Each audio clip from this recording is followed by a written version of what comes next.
कहानी तब शुरू होती है जब नायक अपने पिता की कही बात के बारे में बात करता है जो कबीले के लिए जीवित थी। उसे यह याद आया जब वे युद्ध के मैदान के बीच में थे। इसका मतलब था कि उसे किसी भी चीज़ की इच्छा नहीं करनी चाहिए और उसे बस अपने भाई के साथ रहना चाहिए। एक छाया की तरह वह अपने घुटनों पर बैठा था जबकि खून उसके चेहरे पर टपक रहा था। कई शूरवीरों ने उसे देखा, जबकि एक व्यक्ति ने टिप्पणी की कि कैसे वह एक रात में महाद्वीप के सबसे मजबूत कमांडरों से अकेले युद्ध करता है। युद्ध के मैदान में वह गिरे हुए शूरवीरों से घिरा हुआ था, लेकिन एक कमांडर और कई शूरवीर जो अभी भी लड़ सकते हैं उसे घेर लेते हैं। दुश्मन के कमांडर ने उसे उसके नाम से पुकारा, स्यानवर्ट। जवाब में उसने कमांडर का नाम बोरिस कहा। बोरिस के चेहरे पर एक आत्मसंतुष्ट भाव था।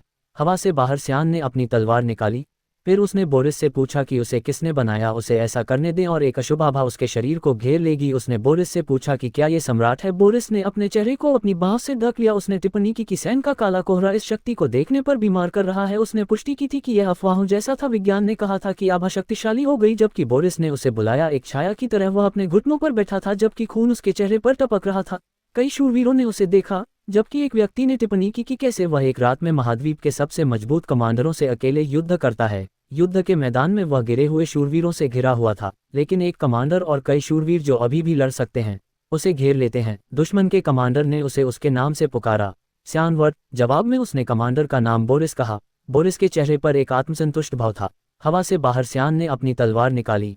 फिर उसने बोरिस से पूछा कि उसे किसने बनाया, उसे ऐसा करने दें और एक अशुभ आभा उसके शरीर को घेर लेगी। उसने बोरिस से पूछा कि क्या ये सम्राट है। बोरिस ने अपने चेहरे को अपनी बाँह से ढक लिया। उसने टिप्पणी की कि सैन का काला कोहरा इस शक्ति को देखने पर बीमार कर रहा है। उसने पुष्टि की थी कि यह अफवाहों जैसा था। विज्ञान ने कहा था कि आभा शक्तिशाली हो गई जबकि बोरिस ने उसे बुलाया। धुंध से एक हत्यारा। धुंध एक ऐसा संगठन है जो प्रकाश की किरणों के लिए कोहरे की तरह है। बोरिस ने उच्च अधिकारियों को रिपोर्ट करने की योजना बनाई कि उसने एक अशुद्ध प्राणी से छुटकारा पा लिया है जो कि बुडपस्तों से संबद्ध था। सायन ने जवाब दिया कि उसे ऐसा तब करना चाहिए जब वह वास्तव में था। लड़ाई के बाद माउथ ने काम करना छोड़ दिया।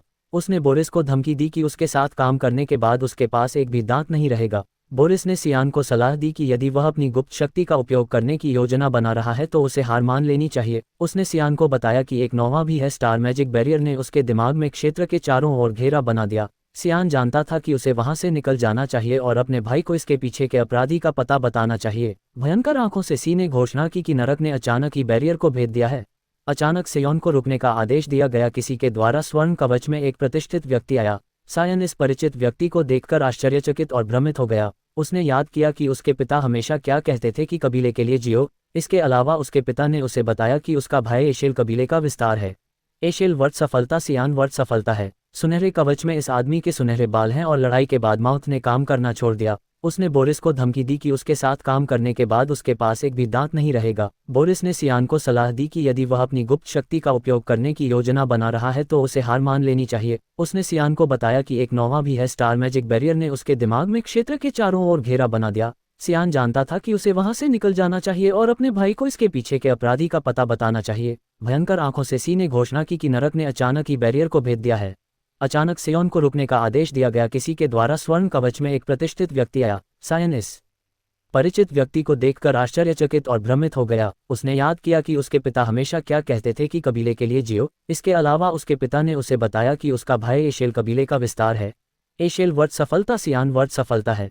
सुनहरे कवच में इस आदमी के सुनहरे बाल हैं और सियान को घूर रहा है। सियान को एहसास हुआ कि इन सब के पीछे अपराधी एशेल था। इस रहस्योद्घाटन ने उसके पैरों को कमजोर कर दिया। एशेल ने टिप्पणी की कि सियान अब उलझन में है क्योंकि वह प्रकट हुआ है। सी ने उसकी ओर देखा। उसने एशेल से इन सब का मतलब पूछा। एशेल ने व्यक्त किया कि कैसे सायन कबीले के लोगों और अपने लिए अपने कर्तव्यों को अच्छी तरह से निभाया और ये बयान सुनकर हमारे एमसी को पता था कि आगे क्या होने वाला था। एशेल ने कहा कि वह सिर्फ अपने भाई के कंधे से बोझ उतारने की कोशिश कर रहा था।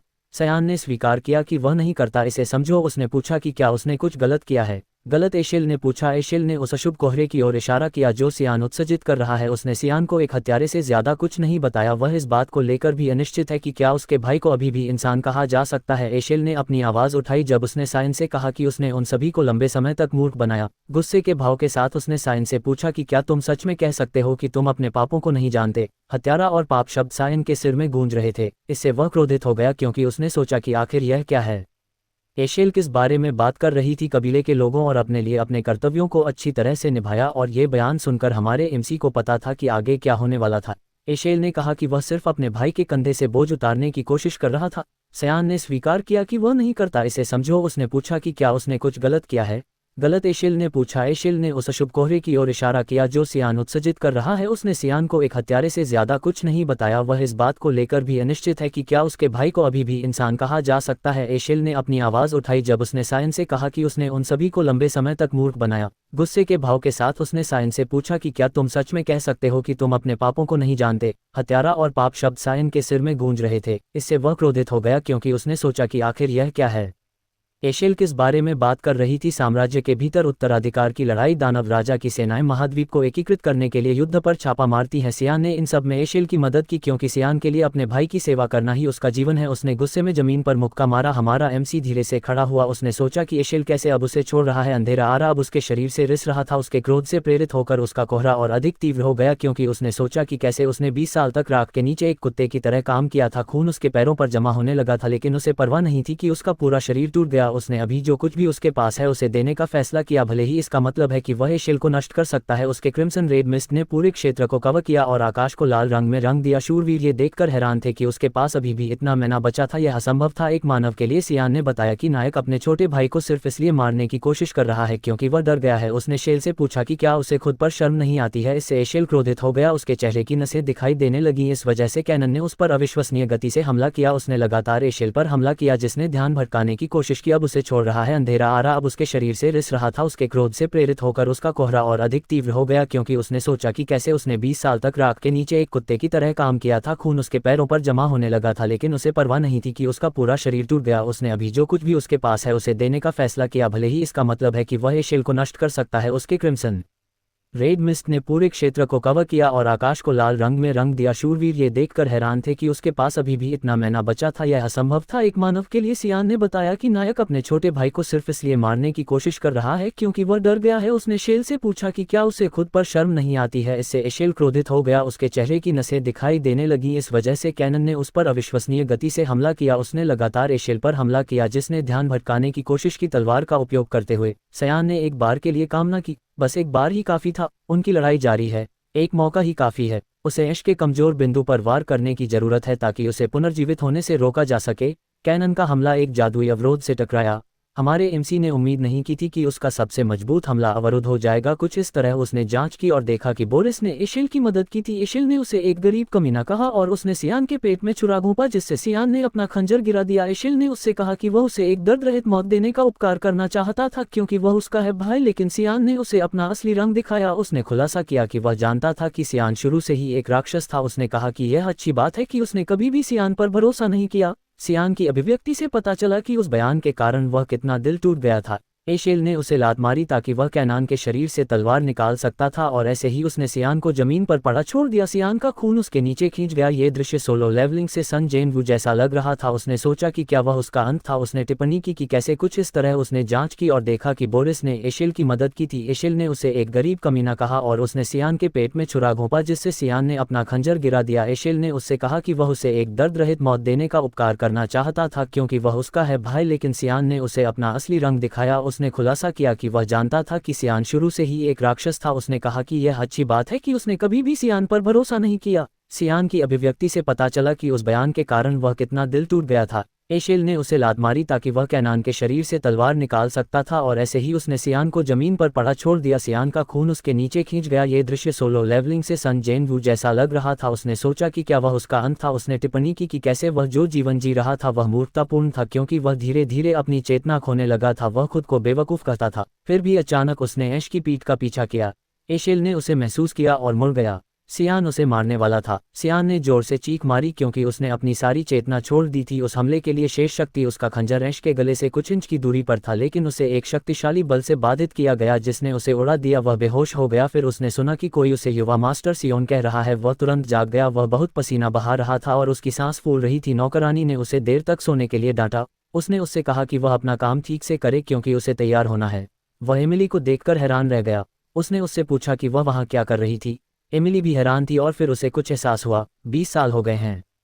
उसने उसे आखिरी बार देखा था और फिर भी वह वैसी ही थी जैसी तब थी जब उसने उसे आखिरी बार देखा था। उसने आसपास के माहौल पर गौर किया, उसे याद आया कि यह वही कमरा था जिसमें वह छोटी उम्र में रहा करता था, यहाँ तक कि फर्नीचर की व्यवस्था भी वही थी। और उसने सोचा कि शायद वह चला गया वापस बच्चे बनने के लिए। एमिली ने उसका ध्यान आकर्षित करने के लिए उसे बुलाया और पूछा उस हमले के लिए शेष शक्ति। उसका खंजर ऐश के गले से कुछ इंच की दूरी पर था, लेकिन उसे एक शक्तिशाली बल से बाधित किया गया जिसने उसे उड़ा दिया। वह बेहोश हो गया। फिर उसने सुना कि कोई उसे युवा मास्टर सियोन कह रहा है। वह तुरंत जाग गया। वह बहुत पसीना बहा रहा था और उसकी सांस फूल रही थी। नौकरानी ने उसे देर तक सोने के लिए डांटा। उसने उससे कहा कि वह अपना काम ठीक से करे क्योंकि उसे तैयार होना है। वह एमिली को देखकर हैरान रह गया। उसने उससे पूछा कि वह वहाँ क्या कर रही थी। एमिली भी हैरान थी और फिर उसे कुछ एहसास हुआ। 20 साल हो गए हैं।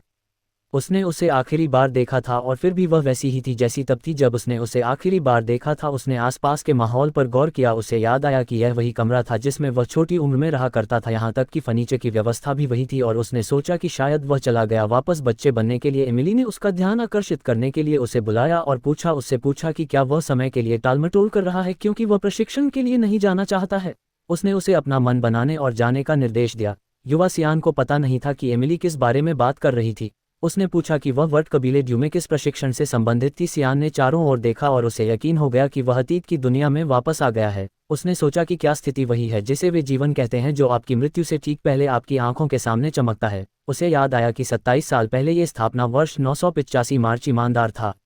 अकादमी में प्रवेश करने से पहले उसे 1 साल हो गया था। हर साल डिचे एक दोहरा प्रशिक्षण सत्र आयोजित करता है। उसके पिता जो ड्यूक वर्ट के मालिक हैं इस कार्यक्रम में भाग लेते हैं, जिससे ये बहुत बड़ी बात बन जाती है। उसका प्रतिद्वंद्वी क्रैन वर्ट है। वह सियान के समान उम्र का है। वह उसका सौतेला भाई है। सियार की मां मार्गरेट अजेड्डी की पत्नी है, जिसकी बदौलत क्रैन को बहुत अधिक ध्यान मिला। इस तथ्य के बावजूद कि वे दोनों सबसे छोटे थे, सियाओ को एक कमीना बेटा माना जाता था और उस लड़ाई में मजाक उड़ाए जाने के बाद वह हंसी का पात्र बन गया। सभी के लिए स्टॉक द्वंद्वयुद्ध वह कारण था जिसके कारण उसके पिता ने भुगतान करना बंद कर दिया था। सियान ने चारों ओर देखा और उसे यकीन हो गया कि वह अतीत की दुनिया में वापस आ गया है। उसने सोचा कि क्या स्थिति वही है जिसे वे जीवन कहते हैं, जो आपकी मृत्यु से ठीक पहले आपकी आंखों के सामने चमकता है। उसे याद आया कि 27 साल पहले ये स्थापना वर्ष 985 मार्च ईमानदार था।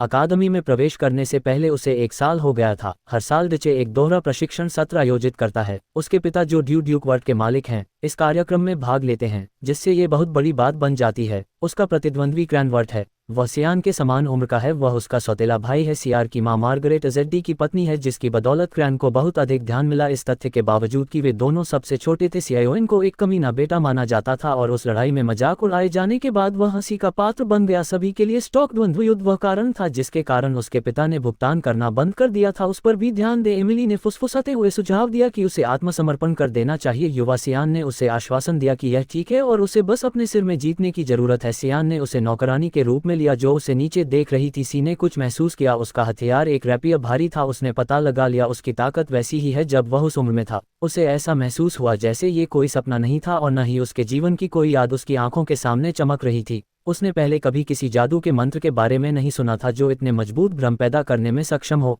उसे आश्चर्य हुआ यदि वह वास्तव में अतीत में वापस आ गया है तो क्रैन ने टिप्पणी की कि उसका भाई द्वंद्वयुद्ध से कैसे नहीं भागा। सियान ने सोचा कि यह भविष्य को बदलने का उसका मौका हो सकता है।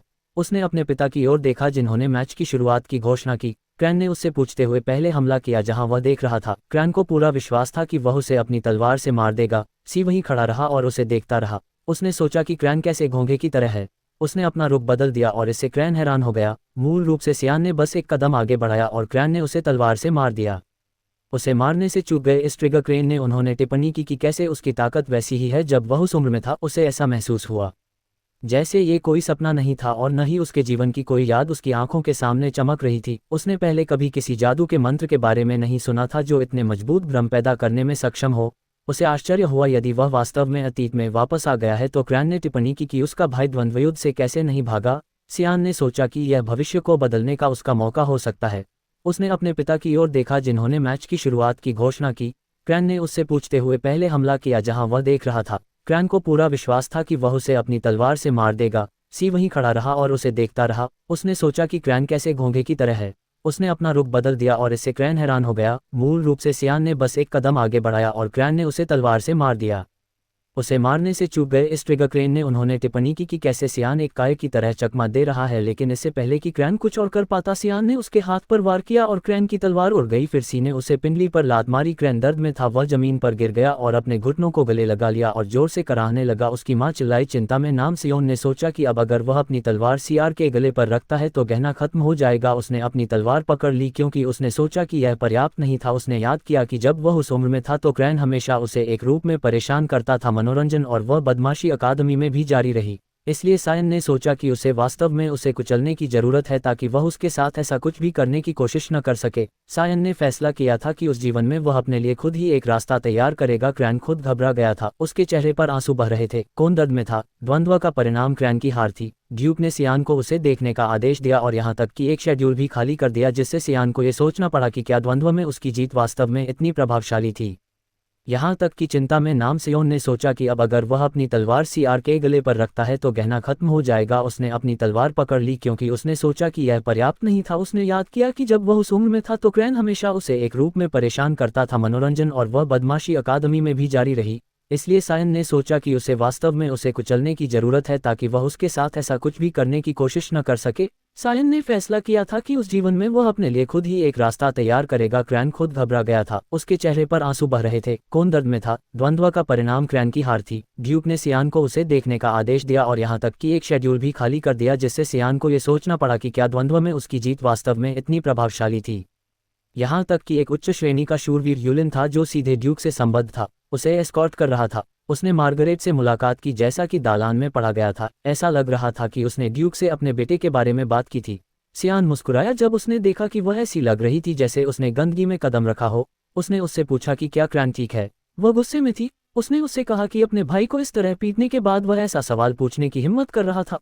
उसने उससे कहा कि वह मोटी चमड़ी वाला था। वह ये कहते हुए उसके पास से गुजरी कि द्वंद्व युद्ध ऐसे ही होते हैं। फिर उसने उसे यह कहते हुए सुना कि यह है शैतानी मुस्कान के साथ कमीनों को वैध बच्चों की तरह क्यों नहीं माना जाना चाहिए। मार्गरेट इजेट ने कहना जारी रखा कि माँ जैसा बेटा और उसकी माँ एक गंदी वेश्या है। उसने उससे कहा कि उसे सड़कों पर भोजन के लिए भीख मांगनी चाहिए। इसके बजाय वह दुस्साहस कर रहा था लड़ाई करने के लिए, जब उसे पता होना चाहिए था कि कैसे आभारी होना है। सियान ने उसे एक जानलेवा इरादे से देखा। उसने सीमा पार कर ली थी। उसने सोचा कि क्या उसे मार देना चाहिए, लेकिन उसने खुद को रोक लिया। उसके चेहरे पर एक मुस्कुराहट चमक गई। वह बेहतर जानता था किसी से भी ज्यादा उसे पीड़ित करने के तरीके पर उसने उसे यातना देने की योजना बनाई।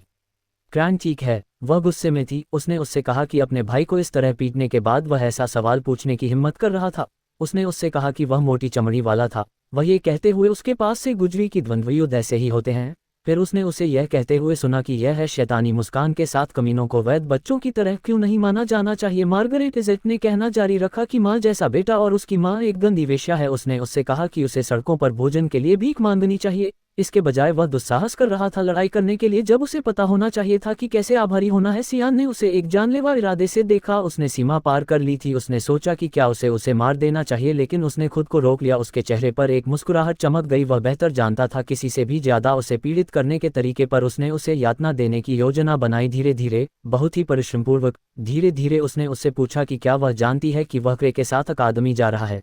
उसने उससे पूछा कि उसका क्या मतलब है। तब उसने कहा, मुझे यकीन है कि आप चाहती हैं कि आपका बेटा अंगों के साथ स्नातक हो। ठीक है, मुझे लगता है कि आप इतनी चिंतित नहीं हैं उसके बारे में। हाँ डचेस, इसने उसे और भी उत्तेजित कर दिया। वह उसे एक अश्लील टुकड़ा कहते हुए थप्पड़ मारने वाली थी। योलिन की बांह की रक्षा सियान। योलिन ने डचेस से माफी मांगी। उसने समझाया कि ड्यूक ने सियान को तत्काल बुलाया था, इसलिए उन्हें एक सख्त अभिव्यक्ति के साथ जाना पड़ा। उसने डचेस से कहा कि वे चलेंगे। डचेस चुप रही। ड्यूक के आदेश पूर्ण है। सायन ने योकेन की पीठ से पेशाब किया और हंसा। वह उस गार्ड नाइट द्वारा संरक्षित था जिसे वह आदेश दिया गया था, एक नाइट जो ड्यूक की पत्नी के सामने भी झुकना चाहता था। उसने सोचा यूलिन कितना अच्छा और विश्वसनीय है। दरवाजा खुला और ड्यूक ने उन्हें अंदर आने के लिए कहा। सायन ने कमरे में प्रवेश किया। उसने ड्यूक को अपने मन में अभिवादन किया। उसे याद आया कि उन्हें मिले हुए लगभग 15 साल हो गए हैं। उसके बारे में हाँ डचेस, इसने उसे और भी उत्तेजित कर दिया। वह उसे एक अश्लील टुकड़ा कहते हुए थप्पड़ मारने वाली थी। योलिन की बांह की रक्षा सियान। योलिन ने डचेस से माफी मांगी। उसने समझाया कि ड्यूक ने सियान को तत्काल बुलाया था, इसलिए उन्हें एक सख्त अभिव्यक्ति के साथ जाना पड़ा। उसने डचेस से कहा कि वे चलेंगे। डचेस चुप रही। ड्यूक के आदेश पूर्ण है। सायन ने योकेन की पीठ से पेशाब किया और हंसा। वह उस गार्ड नाइट द्वारा संरक्षित था जिसे वह आदेश दिया गया था, एक नाइट जो जो ड्यूक की पत्नी के सामने भी झुकना चाहता था। उसने सोचा यूलिन कितना अच्छा और विश्वसनीय है। दरवाजा खुला और ड्यूक ने उन्हें अंदर आने के लिए कहा। सायन ने कमरे में प्रवेश किया। उसने ड्यूक को अपने मन में अभिवादन किया। उसे याद आया कि उन्हें मिले हुए लगभग 15 साल हो गए हैं। एक पर एक ड्यूक विलियस वेरवास के महान सामंती भगवान है,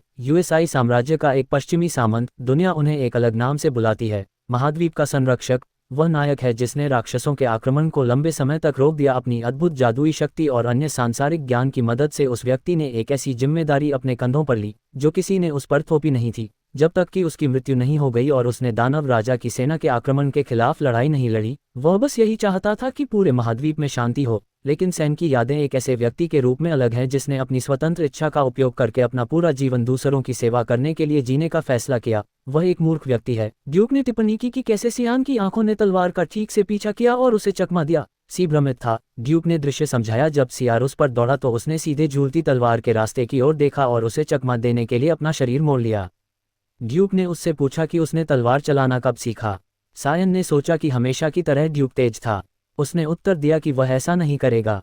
उन्होंने यह नहीं कहा कि उन्होंने इसे सीखा है। उन्होंने खुलासा किया कि वह हर रात अपने पर अभ्यास करते थे। अपनी अद्भुत जादुई शक्ति और अन्य सांसारिक ज्ञान की मदद से उस व्यक्ति ने एक ऐसी जिम्मेदारी अपने कंधों पर ली जो किसी ने उस पर थोपी नहीं थी, जब तक कि उसकी मृत्यु नहीं हो गई और उसने दानव राजा की सेना के आक्रमण के खिलाफ लड़ाई नहीं लड़ी। वह बस यही चाहता था कि पूरे महाद्वीप में शांति हो। लेकिन सैन की यादें एक ऐसे व्यक्ति के रूप में अलग हैं जिसने अपनी स्वतंत्र इच्छा का उपयोग करके अपना पूरा जीवन दूसरों की सेवा करने के लिए जीने का फैसला किया। वह एक मूर्ख व्यक्ति है। ड्यूक ने टिप्पणी की कि कैसे सियान की आंखों ने तलवार का ठीक से पीछा किया और उसे चकमा दिया। सी भ्रमित था। ड्यूक ने दृश्य समझाया। जब सियार उस पर दौड़ा तो उसने सीधे झूलती तलवार के रास्ते की ओर देखा और उसे चकमा देने के लिए अपना शरीर मोड़ लिया। ड्यूक ने उससे पूछा कि उसने तलवार चलाना कब सीखा। सायन ने सोचा कि हमेशा की तरह ड्यूक तेज था। उसने उत्तर दिया कि वह ऐसा नहीं करेगा।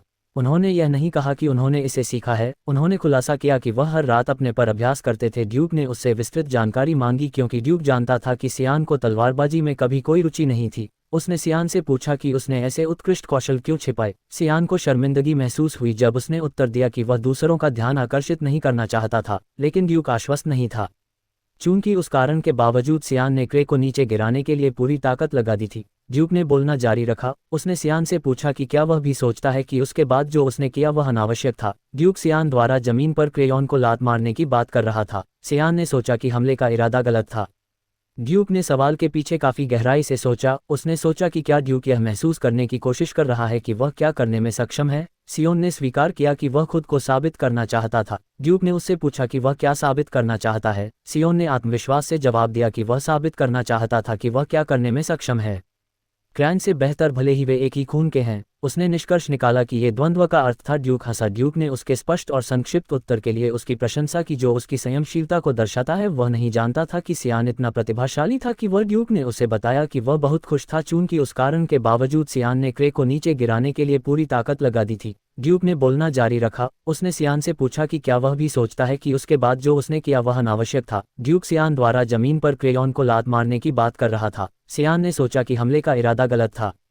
ड्यूक ने सवाल के पीछे काफी गहराई से सोचा। उसने सोचा कि क्या ड्यूक यह महसूस करने की कोशिश कर रहा है कि वह क्या करने में सक्षम है। सियोन ने स्वीकार किया कि वह खुद को साबित करना चाहता था। ड्यूक ने उससे पूछा कि वह क्या साबित करना चाहता है। सियोन ने आत्मविश्वास से जवाब दिया कि वह साबित करना चाहता था कि वह क्या करने में सक्षम है।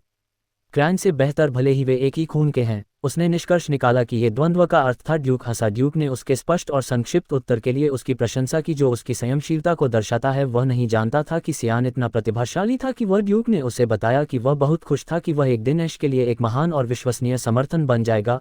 सायन को तब अपने पिछले जीवन से विश्वासघात महसूस हुआ। वह भ्रमित और निराश था। उसने सोचा कि वह ऐश का सहायक क्यों बनेगा। उसने सोचा कि यह हमेशा एक जैसा कैसे था। ड्यूक अभी भी पहले की तरह जुनूनी है। एशेल के साथ उसका हाथ मुट्ठी की एक गेंद में बदल गया। ड्यूक ने उससे कहा कि वह उसे पुरस्कृत करना चाहता था, इसलिए अगर उसे कुछ चाहिए तो उसे बस उसे बता देना चाहिए। तीखी आंखों से सियान ने फैसला किया कि वह सब कुछ नष्ट कर देगा, वह सब कुछ जो एशेल ने करने की कोशिश की थी। उसने बताया। ड्यूक ने पूछा कि वह क्या चाहता है। उसके कुछ क्षण बाद एमिली का चेहरा पीला पड़ गया जब उसे पता चला कि सियान युद्ध क्षेत्र में प्रवेश करना चाहता था। उसने एमिली से कहा कि अभी कुछ भी निश्चित नहीं है। एमिली ने उससे पूछा कि क्या वह अपना दिमाग खो रहा है या उसे पता है कि वह किस तरह की जगह है। उसने उसे बताया कि यह जगह जगह दुष्ट और डरावने राक्षसी जानवरों से भरा पड़ा है। ये यूसुफ साम्राज्य का पश्चिमी झगड़ा है। ये पूरे महाद्वीप में एकमात्र जगह है जिसे युद्ध क्षेत्र कहा जा सकता है, यहाँ तक कि लीमा घाटी को भी युद्ध क्षेत्र कहा जा सकता है। अग्रिम पंक्ति एक क्रूर है। एशेल के साथ उसका हाथ मुट्ठी की एक गेंद में बदल गया। ड्यूक ने उससे कहा कि वह उसे पुरस्कृत करना चाहता था, इसलिए अगर उसे कुछ चाहिए तो उसे बस उसे बता देना चाहिए। तीखी आंखों से सियान ने फैसला किया कि वह सब कुछ नष्ट कर देगा, वह सब कुछ जो एशेल ने करने की कोशिश की थी। उसने बताया। ड्यूक ने पूछा कि वह क्या चाहता है। उसके कुछ क्षण बाद एमिली का चेहरा पीला पड़ गया जब उसे पता चला कि सियान युद्ध क्षेत्र में प्रवेश करना चाहता था। उसने एमिली से कहा कि अभी कुछ भी निश्चित नहीं है। एमिली ने उससे पूछा कि क्या वह अपना दिमाग खो रहा है या उसे पता है कि वह किस तरह की जगह है। उसने उसे बताया कि यह जगह जगह दुष्ट और डरावने राक्षसी जानवरों से भरा पड़ा है। ये यूसुफ साम्राज्य का पश्चिमी झगड़ा है। ये पूरे महाद्वीप में एकमात्र जगह है जिसे युद्ध क्षेत्र कहा जा सकता है, यहाँ तक कि लीमा घाटी को भी युद्ध क्षेत्र कहा जा सकता है। अग्रिम पंक्ति एक क्रूर है। युद्ध का मैदान जहाँ सैकड़ों वर्षों से राक्षसों के साथ लड़ाई चल रही है, जिसके कारण शुरू से ही इसका डटकर विरोध करने वाले ड्यूक ने सियान को एक शर्त दी कि उसे 1 महीने के भीतर लीमा घाटी जाने के योग्य बनना है। उसे नहीं पता था कि किस पर ड्यूक उसके मूल्य का फैसला करेगा, फिर भी उसने दिए गए समय में अपनी शारीरिक शक्ति को यथासंभव बढ़ाने के बारे में सोचा। वह जानता है कि वह अभी भी अपने साथियों की तुलना में कमजोर है, लेकिन वह ये भी सराहना करता है कि वह पहले की तरह ही लड़ाकू भावना रखने के लिए काफ़ी भाग्यशाली है। पीछे की ओर बढ़ते हुए और अपने भीतर से थोड़े से जादू को महसूस करते हुए, वह जानता था कि यदि वह अपनी क्षमता के अनुसार अपने शरीर को प्रशिक्षित करता है तो वह निश्चित रूप से इसका अच्छा उपयोग कर सकता है। उसने तुरंत प्रशिक्षण शुरू करने का फैसला किया। अचानक उसका दरवाजा खुला और एक महिला अंदर आई। कमरे में एलिस थी। इस महिला के नीले बाल थे और उसके चेहरे पर सख्त भाव था। उसने उसे कॉलर से पकड़ लिया। एमिली ने महिला एलिस का अभिवादन किया, लेकिन एलिस सियान को आगे पीछे हिला रही थी और उससे पूछ रही थी कि क्या वह पागल हो गया है। उसने सुना कि उसने अपने पिता से पूछा था उसे युद्ध के मैदान में भेज दो। जब उसने एलिस से उसे जाने देने के लिए कहा तो सियान पीला पड़ गया। ड्यूक उसके मूल्य का फैसला करेगा, फिर भी उसने दिए गए समय में अपनी शारीरिक शक्ति को यथासंभव बढ़ाने के बारे में सोचा। वह जानता है कि वह अभी भी अपने साथियों की तुलना में कमजोर है, लेकिन वह ये भी सराहना करता है कि वह पहले की तरह ही लड़ाकू भावना रखने के लिए काफ़ी भाग्यशाली है। पीछे की ओर बढ़ते हुए और अपने भीतर से थोड़े से जादू को महसूस करते हुए, वह जानता था कि यदि वह अपनी क्षमता के अनुसार अपने शरीर को प्रशिक्षित करता है तो वह निश्चित रूप से इसका अच्छा उपयोग कर सकता है। उसने तुरंत प्रशिक्षण शुरू करने का फैसला किया। अचानक उसका दरवाजा खुला और एक महिला अंदर आई। कमरे में एलिस थी। इस महिला के नीले बाल थे और उसके चेहरे पर सख्त भाव था। उसने उसे कॉलर से पकड़ लिया। एमिली ने महिला एलिस का अभिवादन किया, लेकिन एलिस सियान को आगे पीछे हिला रही थी और उससे पूछ रही थी कि क्या वह पागल हो गया है।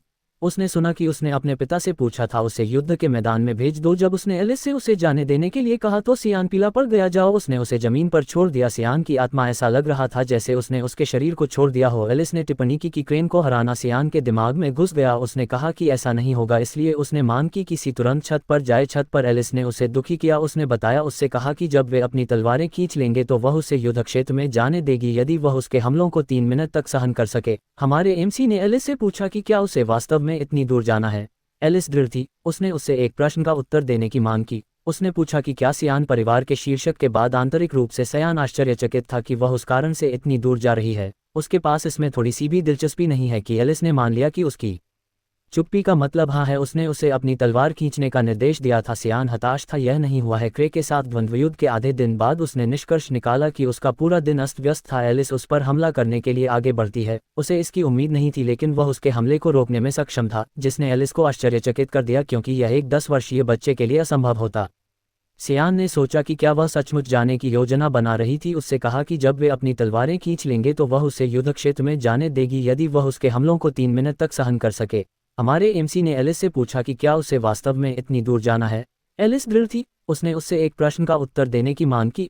उसने पूछा कि क्या सियान परिवार के शीर्षक के बाद आंतरिक रूप से सियान आश्चर्यचकित था कि वह उस कारण से इतनी दूर जा रही है। उसके पास इसमें थोड़ी सी भी दिलचस्पी नहीं है कि एलिस ने मान लिया कि उसकी चुप्पी का मतलब हाँ है। उसने उसे अपनी तलवार खींचने का निर्देश दिया था। सियान हताश था। यह नहीं हुआ है। क्रे के साथ द्वंद्वयुद्ध के आधे दिन बाद उसने निष्कर्ष निकाला कि उसका पूरा दिन अस्त व्यस्त था। एलिस उस पर हमला करने के लिए आगे बढ़ती है। उसे इसकी उम्मीद नहीं थी, लेकिन वह उसके हमले को रोकने में सक्षम था, जिसने एलिस को आश्चर्यचकित कर दिया, क्योंकि यह एक 10 वर्षीय बच्चे के लिए असंभव होता। सियान ने सोचा कि क्या वह सचमुच जाने की योजना बना रही थी अपने भाई के खिलाफ जो उससे 7 साल छोटा था। एलिस पीछे हट गई। वो समझ रही थी कि क्या हुआ था। रैपियर के पास बहुत हल्का ब्लेड है, फिर भी सैनक्ले ने उसकी लंबी तलवार के हमले को रोक दिया। उसे आश्चर्य हुआ कि क्या वह सिर्फ भाग्यशाली था। उसने उससे कहा कि उसके पास है जितना उसने सोचा था उससे बेहतर अंतर्ज्ञान। वह एलिस के हाव भाव से जानता था कि वह फंस गया है। एलिस अपने अगले हमलों में पूरी ताकत से आगे बढ़ी। वह उस पर हमला करने के लिए कूदी, लेकिन सियान अपने रैपियर का उपयोग करके उसकी तलवार को रोकने में सक्षम था। उससे भी अधिक वह अपनी तलवार को अच्छी तरह से स्लाइड करने में सक्षम था ताकि वह उसे उसके गले के समानांतर रखने में सक्षम था। एलिस हैरान रह गई। से यौन संघर्ष कर रहा था। उसने अपनी तलवार को स्थानांतरित कर दिया, लेकिन एलिस ने उसे उड़ा दिया। वह खंभे के शीर्ष पर उतरा और भारी सांस ले रहा था। उसने सोचा कि स्थिति कैसे गलत हो सकती थी अगर उसने अपनी तलवार को बीच में नहीं घुमाया होता, के माध्यम से वह उसे खो तलवारबाजी कौशल क्षेत्र होगा। मोटी कोहरे ज्यादातर कौशल कील के लिए इरादा कर रहे हैं। तुरंत शायोन खुद को स्वीकार किया कि कीलिंग के बिना लड़ने के लिए कठिन है, क्योंकि उसकी ताकत की कमी है। वह आश्चर्य है कि कितना समय बचा है। वह अपनी कमजोर ताकत के लिए क्षतिपूर्ति कर रहा है द्वारा अम्प्यूइंग तलवार। उसके साथ जितना उसने सोचा था उससे बेहतर अंतर्ज्ञान वह एलिस के हाव भाव से जानता था कि वह फंस गया है।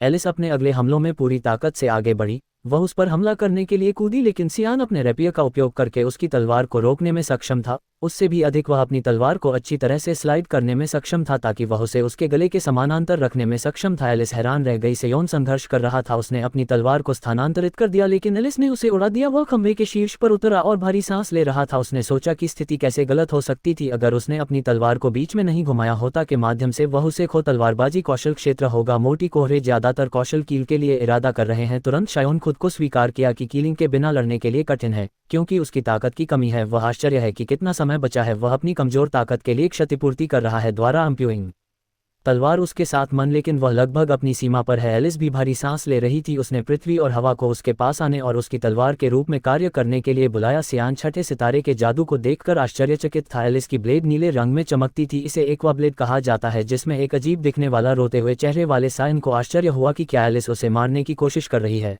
एलिस लगातार बुदा रही थी कि वह हार नहीं सकती। सायन उसकी आंखों में देखकर बता सकता था कि यह उसका अंत होगा, क्योंकि वह किनारे पर खड़ा था।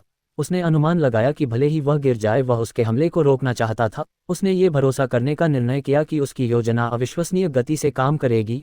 उसने पहले उस पर हमला किया। वह तेजी से भागा, जबकि एलिस ने अपनी तलवार आकाश की ओर तान दी ताकि वह अपनी शक्ति को केंद्रित कर सके। सायन ने अपनी तलवार पकड़ ली, जैसे वह विनती कर रहा हो कि उसे उम्मीद है कि कोई ऐसा करेगा।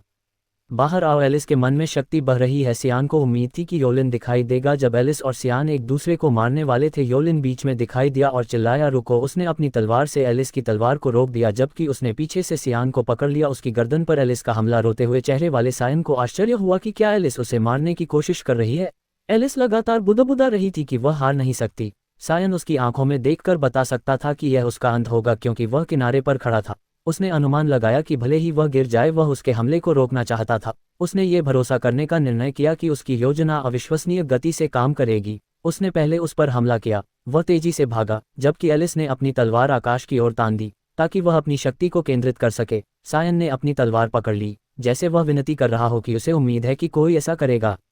बाहर आओ। एलिस के मन में शक्ति बह रही है। सियान को उम्मीद थी कि योलिन दिखाई देगा। जब एलिस और सियान एक दूसरे को मारने वाले थे, योलिन बीच में दिखाई दिया और चिल्लाया, रुको। उसने अपनी तलवार से एलिस की तलवार को रोक दिया, जबकि उसने पीछे से सियान को पकड़ लिया। उसकी गर्दन पर एलिस का हमला। एक बहुत बड़ा विस्फोट हुआ। योलिन के चेहरे पर एक गंभीर अभिव्यक्ति थी। जब उसने लेडी एलिस को फोन किया, उसने उससे कहा कि वह एक बहुत छोटी प्रतिद्वंद्वी के खिलाफ कठोर हो रही है। सियान अभी भी योलिन के हाथ से लटक रहा था। उसने राहत की सांस ली। वह सोचता रहा कि कब योलिन प्रकट होगी, जैसे कि वह एक ट्रांस से बाहर आए। वह हौंफने लगी और तुरंत उसने अपने भाई को गले लगा लिया। माफी मांगते हुए उसने स्वीकार किया कि वह एक सेकंड के लिए अपना दिमाग खो बैठी थी। फिर वह रोई। उसकी नाक से बलगम निकला। उसने व्यक्त किया कि वह उसे जाने से कितना रोकना चाहती थी। युद्ध के मैदान सैन मुस्कुराया और सोचा कि यह एलिस के लिए बहुत ज्यादा है कि वह हमेशा हर चीज के साथ इतनी मेहनत करती है। एलिस उन अभिजात वर्ग के अभिजात वर्ग थे जिन्हें रॉयल अकादमी में सभी विषयों में एस मिला था, जहां सभी प्रतिभाशाली बच्चे इकट्ठा हुए थे, चाहे वे तलवारबाजी में प्रतिभाशाली हों, जादू या अध्ययन के अन्य क्षेत्रों में। उसके ऊपर उसकी सुंदरता आश्चर्यजनक थी, इसलिए लोग उसे छोटी उम्र से भगवान की संतान कहते थे। उसे तलवार चलाने में प्रशिक्षित किया गया था। उसे सबसे बड़े बेटे एशेल वर्ट के साथ महाद्वीप के भविष्य के संरक्षक के रूप में उल्लेख किया गया था, लेकिन नहीं लंबे समय के बाद वह एक ट्रांस से बाहर आए। वह हौंफने लगी और तुरंत उसने अपने भाई को गले लगा लिया। माफी मांगते हुए उसने स्वीकार किया कि वह एक सेकंड के लिए अपना दिमाग खो बैठी थी। फिर वह रोई। उसकी नाक से बलगम निकला। उसने व्यक्त किया कि वह उसे जाने से कितना रोकना चाहती थी। युद्ध के मैदान सैन मुस्कुराया और सोचा कि यह एलिस के लिए बहुत ज़्यादा है कि वह हमेशा हर चीज़ के साथ इतनी मेहनत करती है। एलिस उन अभिजात वर्ग के अभिजात वर्ग थे जिन्हें रॉयल अकादमी में सभी विषयों में एस मिला था, जहां सभी प्रतिभाशाली बच्चे इकट्ठा हुए थे, चाहे वे तलवारबाजी में प्रतिभाशाली हों, जादू या अध्ययन के अन्य क्षेत्रों में। उसके ऊपर उसकी सुंदरता आश्चर्यजनक थी, इसलिए लोग उसे छोटी उम्र से भगवान की संतान कहते थे। उसे तलवार चलाने में प्रशिक्षित किया गया था। उसे सबसे बड़े बेटे एशेलवर्ट के साथ महाद्वीप के भविष्य के संरक्षक के रूप में उल्लेख किया गया था, लेकिन नहीं लंबे समय के बाद प्रकाश की रातों में शामिल होकर वह झुक गई थी। सयान ने उसे वापस गले लगा लिया, ये सोचते हुए कि वह उसे कितना याद करता था। उसका आलिंगन इतना मजबूत था कि इसने एलिस का ध्यान उसके सिर में खींच लिया। उसने इस बार उसकी रक्षा करने की कसम खाई, फिर उसने अपना ध्यान योलन पर लगा लिया। उसने पूछा कि क्या वह ड्यूक का संरक्षक नायक था। वह उलझन में थी क्योंकि ड्यूक अभी युद्ध के लिए निकला था। यूलिन ने उसे सूचित किया कि वह कुछ समय के लिए युवक मास्टर की रक्षा करने के ड्यूक के आदेशों का पालन कर रहा है, हालांकि वह उसे नहीं बता सकता था क्योंकि उसे इसे पूरा करना था। गुप्त रूप से सायन ने उसकी उपस्थिति महसूस की जब से वह ड्यूक के कार्यालय से निकला था। उसने सोचा कि अगर योलिन ने उसे नोटिस नहीं किया होता तो क्या वह खुद को नहीं दिखाता। उसने सोचा कि उसके पिता ने योलिन को गुप्त रूप से उसका पीछा करने के लिए क्यों कहा होगा। अचानक सायन को घबराहट महसूस हुई। एलिस ने उसे पकड़ लिया जब वह सो गया तो एलिस मुस्कुराई और टिप्पणी की कि वह अभी भी एक छोटा बच्चा है। अगले दिन एलिस अकादमी में वापस आ गई। जाहिर तौर पर वह स्नातक होने से पहले अपने पिता को देखने के लिए थोड़ी देर के लिए वापस आई थी। सयान को मजबूत बनने की जरूरत महसूस हुई, इसलिए वह शक्ति प्रशिक्षण पर ध्यान केंद्रित करना। वह ड्यूक का संरक्षक नायक था। वह उलझन में थी क्योंकि ड्यूक अभी युद्ध के लिए निकला था। यूलिन ने उसे सूचित किया कि वह कुछ समय के लिए युवक मास्टर की रक्षा करने के ड्यूक के आदेशों का पालन कर रहा है, हालांकि वह उसे नहीं बता सकता था क्योंकि उसे इसे पूरा करना था। गुप्त रूप से सायन ने उसकी उपस्थिति महसूस की जब से वह ड्यूक के कार्यालय से निकला था। उसने सोचा कि अगर योलिन ने उसे नोटिस नहीं किया होता तो क्या वह खुद को नहीं दिखाता। उसने सोचा कि उसके पिता ने योलिन को गुप्त रूप से उसका पीछा करने के लिए क्यों कहा होगा। अचानक सायन को घबराहट महसूस हुई। एलिस ने उसे पकड़ लिया जब वह सो गया तो एलिस मुस्कुराई और टिप्पणी की कि वह अभी भी एक छोटा बच्चा है। अगले दिन एलिस अकादमी में वापस आ गई। जाहिर तौर पर वह स्नातक होने से पहले अपने पिता को देखने के लिए थोड़ी देर के लिए वापस आई थी। सयान को मजबूत बनने की जरूरत महसूस हुई, इसलिए वह शक्ति प्रशिक्षण पर ध्यान केंद्रित करना। पिछले 2 सप्ताह लेकिन 10 पुशअप उसकी सीमा है। उसे पिछले 2 सप्ताह से ऐसा महसूस हो रहा था जैसे वह दीवार से टकरा गया हो। तब उसे अपनी ताकत पर पूरा भरोसा था। वह जानता था कि इस बार उसे एक समाधान की आवश्यकता है। एमिली ने उसे यह बताने के लिए उसका दरवाजा खटखटाया कि एमिली से एक पैकेज आया था। सायन उत्साहित हो गया। एमिली ने इसे बाहर लाया और शिकायत की कि यह कितना घिनौना गंध है। यह एक नरक के खून का खून है जिसे उसने उसे लाने के लिए कहा था। यह एक दुर्लभ वस्तु है जो केवल लामिया घाटी में ही मिल सकती है, लेकिन अब उसे पता चल गया है कि यह अफवाह सच थी कि यह काला बाजार में था। राक्षसी जानवरों का खून अपनी बीमार गंध के कारण जहरीला माना जाता है और साथ ही इसे पीने पर जलन की भावना होती है, लेकिन यह वास्तव में इसे पीने वाले व्यक्ति के मन और शक्ति को स्थायी रूप से बढ़ाता है। ज्यादातर लोग लगता है कि यह एक झूठी अफवाह थी, लेकिन सयान जानता था कि यह उसके पिछले जीवन के अनुभव के आधार पर सच है। एमिली ने उससे पूछा कि क्या वह वास्तव में इसे पीने जा रहा है। उसने अपने मन में हाँ में उत्तर दिया। एमिली को चिंता करने की कोई बात नहीं है क्योंकि वह एकमात्र व्यक्ति है जो ऐसा करने में सक्षम है। उसके खाना पकाने के कौशल के अनुकूल होने के लिए उसने इसे पी लिया। उसे याद दिलाया गया एमिली से एक पैकेज आया था। सायन उत्साहित हो गया। एमिली ने इसे बाहर लाया और शिकायत की कि यह कितना घिनौना गंध है। यह एक नरक के खून का खून है जिसे उसने उसे लाने के लिए कहा था। यह एक दुर्लभ वस्तु है जो केवल लामिया घाटी में ही मिल सकती है, लेकिन अब उसे पता चल गया है कि यह अफवाह सच थी कि यह काला बाजार में था। राक्षसी जानवरों का खून अपनी बीमार गंध के कारण जहरीला माना जाता है और साथ ही इसे पीने पर जलन की भावना होती है, लेकिन यह वास्तव में इसे पीने वाले व्यक्ति के मन और शक्ति को स्थायी रूप से बढ़ाता है। ज्यादातर लोग लगता है कि यह एक झूठी अफवाह थी, लेकिन सयान जानता था कि यह उसके पिछले जीवन के अनुभव के आधार पर सच है। एमिली ने उससे पूछा कि क्या वह वास्तव में इसे पीने जा रहा है। उसने अपने मन में हाँ में उत्तर दिया। एमिली को चिंता करने की कोई बात नहीं है क्योंकि वह एकमात्र व्यक्ति है जो ऐसा करने में सक्षम है। उसके खाना पकाने के कौशल के अनुकूल होने के लिए उसने इसे पी लिया। उसे याद दिलाया गया। पहली बार उसे याद आया कि यह मशरूम का सूप था और एक ही निवाले के बाद उसका दिल एक पल के लिए रुक गया और उस सूप की तुलना में खून कुछ भी नहीं है। उसने सब कुछ खत्म कर दिया और टिप्पणी की कि यह अच्छा था। उसके शरीर से शक्ति निकल रही है। उसने एमिली को बताया कि वह टहलने के लिए बाहर जा रहा है। वह देखना चाहता था कि क्या ये काम करता है। हमारे एमसी बाहर निकल गए। वह ड्यूया को देखने वाले एक पहाड़ पर पहुंचे। जब से वह आखिरी बार वहां आए थे तब से काफी समय हो गया था।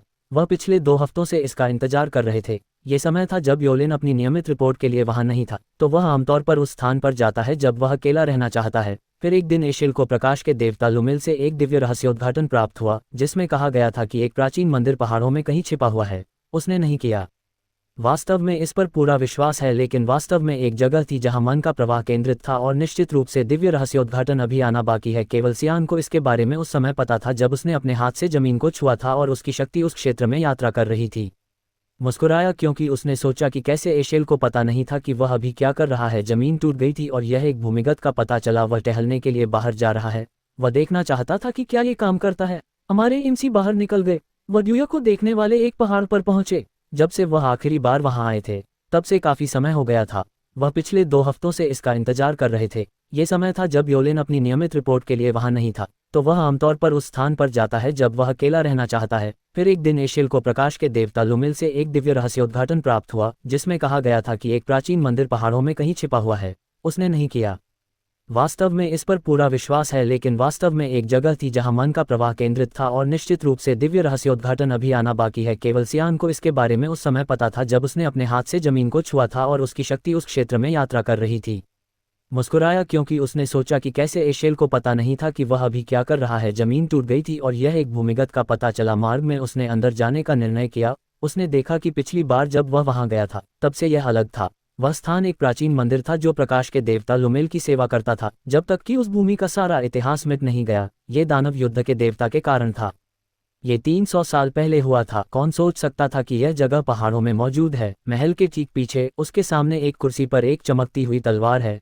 इसे मंदिर का मालिक माना जाता है। नींव से 999 साल पहले 12 अगस्त को मानवता आखिरकार बाहर निकालने में सफल होती है। वास से दानव राजा की सेना। दानव राजा की सेना मनुष्यों की तुलना में बहुत अधिक शक्तिशाली थी, लेकिन मनुष्यों को भगवान के हथियार नामक प्राचीन अवशेष मिले, जिससे उन्हें हवा लेने की अनुमति मिली। उन अवशेषों में से एक दुरान-डीएआर एक पवित्र तलवार थी जिसे प्रकाश के देवता लुमेल ने आशीर्वाद दिया था। तलवार को राक्षसों के खिलाफ मानवता की जीत का मुख्य कारण माना जाता था और भविष्य में उस तलवार के कारण सायन अपनी दयनीय मौत को पूरा करेगा जो एशेल वर्ट के पास होगी। उसने सोचा कि शायद दुरानदार का उसके साथ कुछ लेना देना था। ये 300 साल पहले हुआ था। कौन सोच सकता था कि यह जगह पहाड़ों में मौजूद है। महल के ठीक पीछे उसके सामने एक कुर्सी पर एक चमकती हुई तलवार है। इसे मंदिर का मालिक माना जाता है। नींव से 999 साल पहले 12 अगस्त को मानवता आखिरकार बाहर निकालने में सफल होती है। वास से दानव राजा की सेना। दानव राजा की सेना मनुष्यों की तुलना में बहुत अधिक शक्तिशाली थी, लेकिन मनुष्यों को भगवान के हथियार नामक प्राचीन अवशेष मिले, जिससे उन्हें हवा लेने की अनुमति मिली। उन अवशेषों में से एक दुरान-डीएआर एक पवित्र तलवार थी जिसे प्रकाश के देवता लुमेल ने आशीर्वाद दिया था। तलवार को राक्षसों के खिलाफ मानवता की जीत का मुख्य कारण माना जाता था और भविष्य में उस तलवार के कारण सायन अपनी दयनीय मौत को पूरा करेगा जो एशेल वर्ट के पास होगी। उसने सोचा कि शायद दुरानदार का उसके साथ कुछ लेना देना था। प्रतिगमन उसने तलवार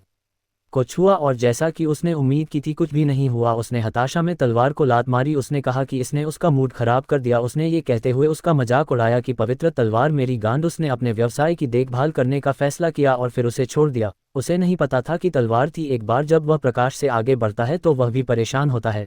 वहाँ एक छाया होती है जो दूसरी दुनिया की लगती है। सियान ने पहली नज़र में इसे तलवार की छाया की तरह देखा, लेकिन ये छाया नहीं थी। जहाँ प्रकाश है वहाँ अंधेरा भी होना चाहिए। उसने इसे अपनी शक्ति से भर दिया।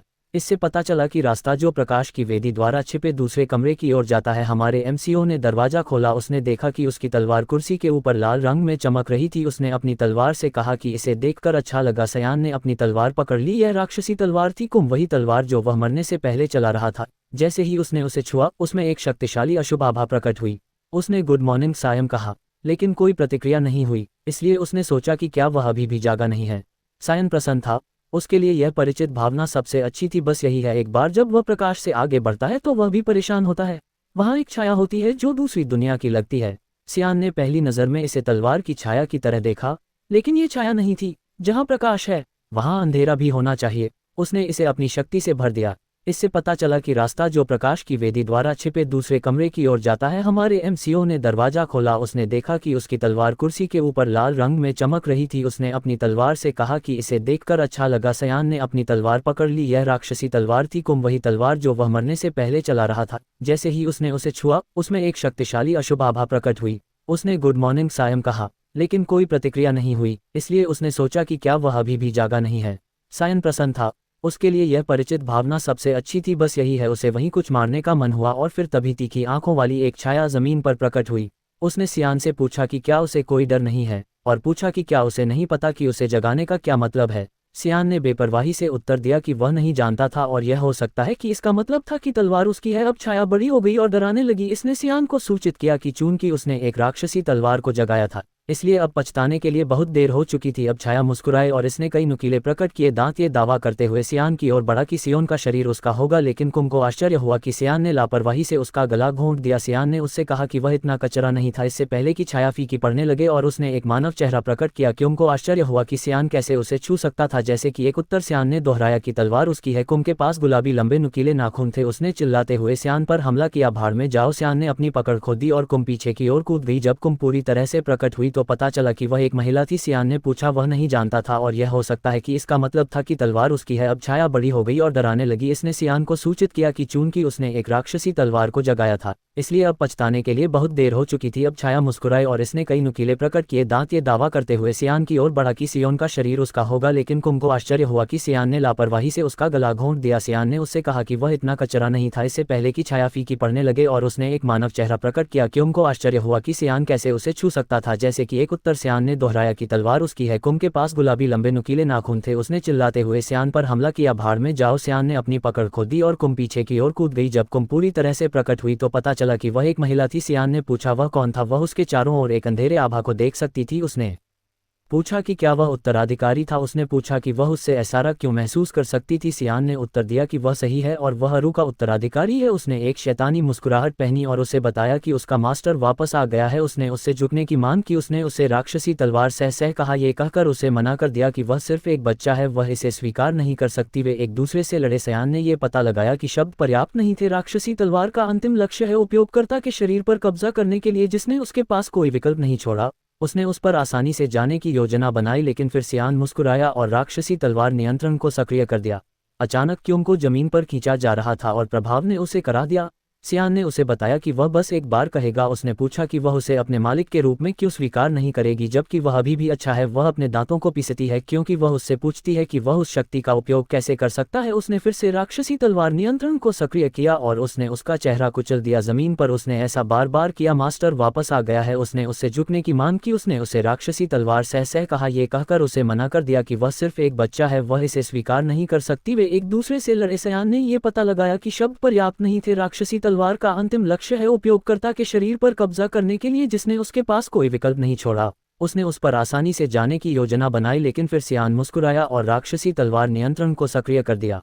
अचानक क्यूम को जमीन पर खींचा जा रहा था और प्रभाव ने उसे करा दिया। सियान ने उसे बताया कि वह बस एक बार कहेगा। उसने पूछा कि वह उसे अपने मालिक के रूप में क्यों स्वीकार नहीं करेगी, जबकि वह अभी भी अच्छा है। वह अपने दांतों को पीसती है क्योंकि वह उससे पूछती है कि वह उस शक्ति का उपयोग कैसे कर सकता है। उसने फिर से राक्षसी तलवार नियंत्रण को सक्रिय किया और उसने उसका चेहरा कुचल दिया जमीन पर। उसने ऐसा बार बार किया। उसका पूरा सिर पहले से ही जमीन में गहराई से दफन है। सेन ने पूछा कि क्या वह अब स्वीकार करने के लिए तैयार है। कुम ने जवाब दिया कि उसने स्वीकार कर लिया है। फिर भी उसने उसे गुनगुनाया। सियान फिर से राक्षसी तलवार नियंत्रण को सक्रिय करने वाला था, लेकिन उसने रोक दिया जब साइम ने खुद को सही किया और उसे मास्टर कहा। अब वह उसने उस स्थान पर अपने व्यवसाय का ध्यान रखा था। सियोन ने सोचा कि क्या उसके लिए वापस जाने का समय आ गया है, क्योंकि वह बहुत लंबे समय से चला गया था। तलवार के रूप में कुम ने व्यक्त किया कि यह बहुत लंबा समय हो गया है जब से उसने ताजी हवा में सांस ली थी। उसने खुद को बाहर निकाल दिया। तलवार वह आंखों, मुंह और गुलाबी बालों के साथ एक काले गुब्बारे की तरह लग रही थी। वह ये व्यक्त करने में खुश थी कि उसे ये ताज़ा लगा। उसने अपने मालिक का नाम पूछा। सियान ने अपना पूरा नाम बताया। उसने टिप्पणी की कि उसने पहले कभी यह नाम नहीं सुना था। एक बार फिर उसने पूछा कि क्या अरू वास्तव में उसके जैसे एक बच्चे को चुना। सियान ने उत्तर दिया, हाँ, मेरे पिछले जीवन में वह भ्रमित था। कुम सियान ने समझाया कि वह एक बार पहले मर गया था उसके दिमाग में। कुम ने सोचा कि क्या बकवास है और फिर उसने कुछ नोटिस किया। वे दूसरी तलवार के सामने थे। उसने टिप्पणी की कि वह अभी भी कैसे सो रहा है। सियान ने टिप्पणी की कि तलवार को किस तरह इंतजार करना होगा। उसने उस स्थान पर अपने व्यवसाय का ध्यान रखा था। सियोन ने सोचा कि क्या उसके लिए वापस जाने का समय आ गया है, क्योंकि वह बहुत लंबे समय से चला गया था। तलवार के रूप में कुम ने व्यक्त किया कि यह बहुत लंबा समय हो गया है जब से उसने ताजी हवा में सांस ली थी। उसने खुद को बाहर निकाल दिया। तलवार वह आंखों, मुंह और गुलाबी बालों के साथ एक काले गुब्बारे की तरह लग रही थी। वह ये व्यक्त करने में खुश थी कि उसे ये ताज़ा लगा। उसने अपने मालिक का नाम पूछा। सियान ने अपना पूरा नाम बताया। उसने टिप्पणी की कि उसने पहले कभी यह नाम नहीं सुना था। एक बार फिर उसने पूछा कि क्या अरू वास्तव में उसके जैसे एक बच्चे को चुना। सियान ने उत्तर दिया, हाँ, मेरे पिछले जीवन में वह भ्रमित था। कुम सियान ने समझाया कि वह एक बार पहले मर गया था उसके दिमाग में। कुम ने सोचा कि क्या बकवास है, और फिर उसने कुछ नोटिस किया वे दूसरी तलवार के सामने थे। उसने टिप्पणी की कि वह अभी भी कैसे सो रहा है। सियान ने टिप्पणी की कि तलवार को किस तरह इंतजार करना होगा अपने मालिक के लिए 20 साल। कुम ने टिप्पणी की कि सियान ऐसे बात करता है जैसे वह भविष्य जानता हो। उसने अपनी तलवार पकड़ ली और नीले रंग से रुख अपनाया। उसने उनके सामने तलवार का हैंडल काट दिया। कुम आश्चर्यचकित था। उसने उससे पूछा कि उसने इसके साथ क्या करने की योजना बनाई है। उसके चेहरे पर एक शैतानी मुस्कान थी। उसने कहा कि यह भविष्य में चीज़ों को थोड़ा और दिलचस्प बना सकता है। जैसे ही सूरज डूबता है गाड़ी को महल से दूर जाते देखा जा सकता है, फिर ये तब तक धीमा हो जाता है जब तक ये रुक नहीं जाता है। सियान ने एक ढाल पहन रखी है। उसकी छाती में उसे विश्वास नहीं हो रहा था कि वह दिन आ चुका है। उसने सोचा कि समय कैसे उड़ जाता है। सियान ने ड्यूक के आगमन पर उसका स्वागत किया। ड्यूक ने उससे कहा कि यह आखिरी बार होगा जब वह उससे पूछेगा। उसने पूछा कि क्या सियान अभी भी दृढ़ है। युद्ध के मैदान में जाओ। उसने सियान से कहा कि अगर वह अब पीछे हटना चाहता है तो वह उसे विश्वास के साथ नहीं रोकेगा। सियान ने घोषणा की कि वह निश्चित है क्योंकि उसका दिल पहले से ही युद्ध के मैदान में है। ड्यूक ने यूलिन को निर्देश दिया कि वह जो कुछ भी उसके पास है उसे खोले। यूलिन एक स्क्रॉल पकड़े हुए है। सायन ने पहचान लिया कि यह एक जादुई स्क्रॉल था। उसे आश्चर्य हुआ कि क्या इसमें कुछ बुलाया गया है। उसके चेहरे पर एक शैतानी मुस्कान थी। उसने कहा कि यह भविष्य में चीज़ों को थोड़ा और दिलचस्प बना सकता है। जैसे ही सूरज डूबता है गाड़ी को महल से दूर जाते देखा जा सकता है, फिर ये तब तक धीमा हो जाता है जब तक ये रुक नहीं जाता है। सियान ने एक ढाल पहन रखी है। उसकी छाती में उसे विश्वास नहीं हो रहा था कि वह दिन आ चुका है। उसने सोचा कि समय कैसे उड़ जाता है। सियान ने ड्यूक के आगमन पर उसका स्वागत किया। ड्यूक ने उससे कहा कि यह आखिरी बार होगा जब वह उससे पूछेगा। उसने पूछा कि क्या सियान अभी भी दृढ़ है। युद्ध के मैदान में जाओ। उसने सियान से कहा कि अगर वह पीछे हटना चाहता है तो वह उसे विश्वास के साथ नहीं रोकेगा। सियान ने घोषणा की कि वह निश्चित है क्योंकि उसका दिल पहले से ही युद्ध के मैदान में है। ड्यूक ने यूलिन को निर्देश दिया कि वह जो कुछ भी उसके पास है उसे खोले। यूलिन एक स्क्रॉल पकड़े हुए है। सायन ने पहचान लिया कि यह एक जादुई स्क्रॉल था। उसे आश्चर्य हुआ कि क्या इसमें कुछ बुलाया गया है। यूलिन ने जादुई स्क्रॉल जारी किया और उनके सामने एक प्राणी प्रकट हुआ जिसके शरीर पर आग की लपटें थीं। इस प्राणी के पंजे तीखे थे। यह एक नरक का कुत्ता था। ये लेमिया घाटी का एक निम्न श्रेणी का राक्षसी जानवर था। उसने सोचा कि उसके पिता और शूरवीरों को इसके लिए तैयारी करने में बहुत कठिनाई हुई होगी। परीक्षण में शूरवीरों ने तलवार पर अपना हाथ रखा। सायन ने ये देखा था और सोचा था कि जब स्थिति खतरनाक हो जाती है तो शूरवीर कैसे कदम उठाने के लिए तैयार रहते हैं। ड्यूक ने उसे बताया कि वह अपने कार्यों के लिए जिम्मेदार है। ड्यूक ने उससे आग्रह किया कि वह ये साबित करे कि उसका संकल्प कितना मजबूत है। परीक्षण पास करने और उन्हें ये दिखाने के बाद यूलेन ने इस परीक्षण के बारे में सोचा। उसने अपनी तलवार पर अपनी पकड़ मजबूत कर ली। उसे वह समय याद आया जब सियोन ने उसे द्वंद्व युद्ध के लिए आमंत्रित किया था। उस समय सियोन ने समझाया कि उसके द्वारा अपने बेटे से किए गए वादे की समय सीमा तक केवल 3 दिन शेष हैं। पिता ने सोचा कि वह अपनी तलवार को हवा में घुमाते नहीं रह सकता। उसने योलिन से कहा कि वह भी एक वास्तविक लड़ाई का अनुभव करना चाहता था, इसलिए उसने उससे मदद मांगी। योलिन हिचकिचा रहा था, इसलिए उसने सियान के साथ द्वंद्वयुद्ध करने का सुझाव दिया। युवा मास्टर की तरह उनकी उम्र का कोई व्यक्ति परीक्षण में शूरवीरों ने तलवार पर अपना हाथ रखा। सायन ने ये देखा था और सोचा था कि जब स्थिति खतरनाक हो जाती है तो शूरवीर कैसे कदम उठाने के लिए तैयार रहते हैं। ड्यूक ने उसे बताया कि वह अपने कार्यों के लिए जिम्मेदार है। ड्यूक ने उससे आग्रह किया कि वह ये साबित करे कि उसका संकल्प कितना मजबूत है। परीक्षण पास करने और उन्हें ये दिखाने के बाद यूलेन ने इस परीक्षण के बारे में सोचा। उसने अपनी तलवार पर अपनी पकड़ मजबूत कर ली। उसे वह समय याद आया जब सियोन ने उसे द्वंद्वयुद्ध के लिए आमंत्रित किया था। उस समय सियोन ने समझाया कि उसके द्वारा अपने बेटे से किए गए वादे की समय सीमा तक केवल 3 दिन शेष हैं। पिता ने सोचा कि वह अपनी तलवार को हवा में घुमाते नहीं रह सकता। उसने योलिन से कहा कि वह भी एक वास्तविक लड़ाई का अनुभव करना चाहता था, इसलिए उसने उससे मदद मांगी। योलिन हिचकिचा रहा था, इसलिए उसने सियान के साथ द्वंद्वयुद्ध करने का सुझाव दिया।